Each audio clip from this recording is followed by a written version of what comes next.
Every day we have to set our intention that we have to have goodwill for everybody.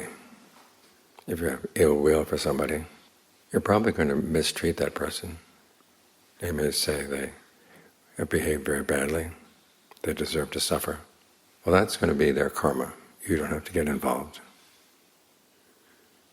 Because you want to make sure that your karma is good. So if you can harm other people, any kind of thinking that would lead you to harm other people, you've got to root that out of your mind. Remind yourself that most people, if they do suffer from their bad actions, don't usually make a connection between the two. They blame their suffering on somebody else, something else. So they never learn. What you want is to have them come to their senses voluntarily.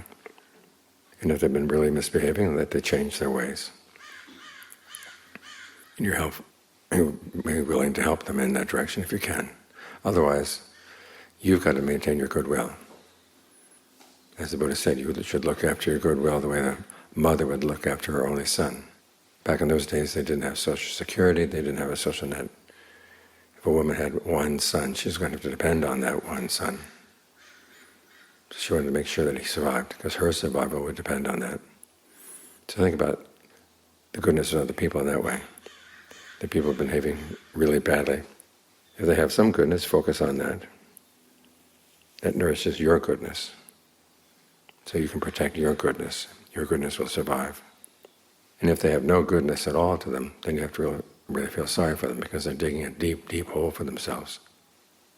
So in either case, there's ill will called for.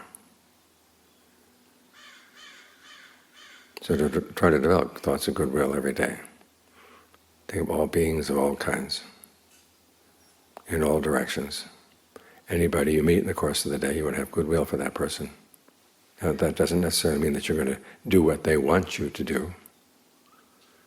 We're not going around trying to please people or be Buddhist doormats.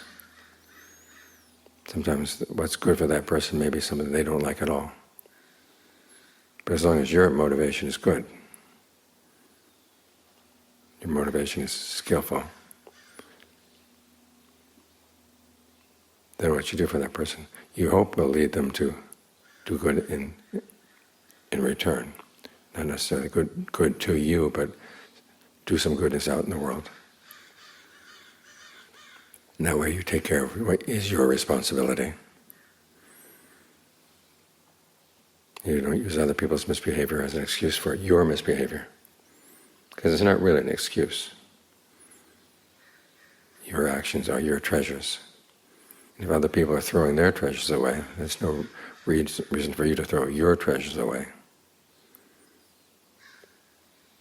So take good care of them. Have goodwill for yourself, goodwill for everybody around you.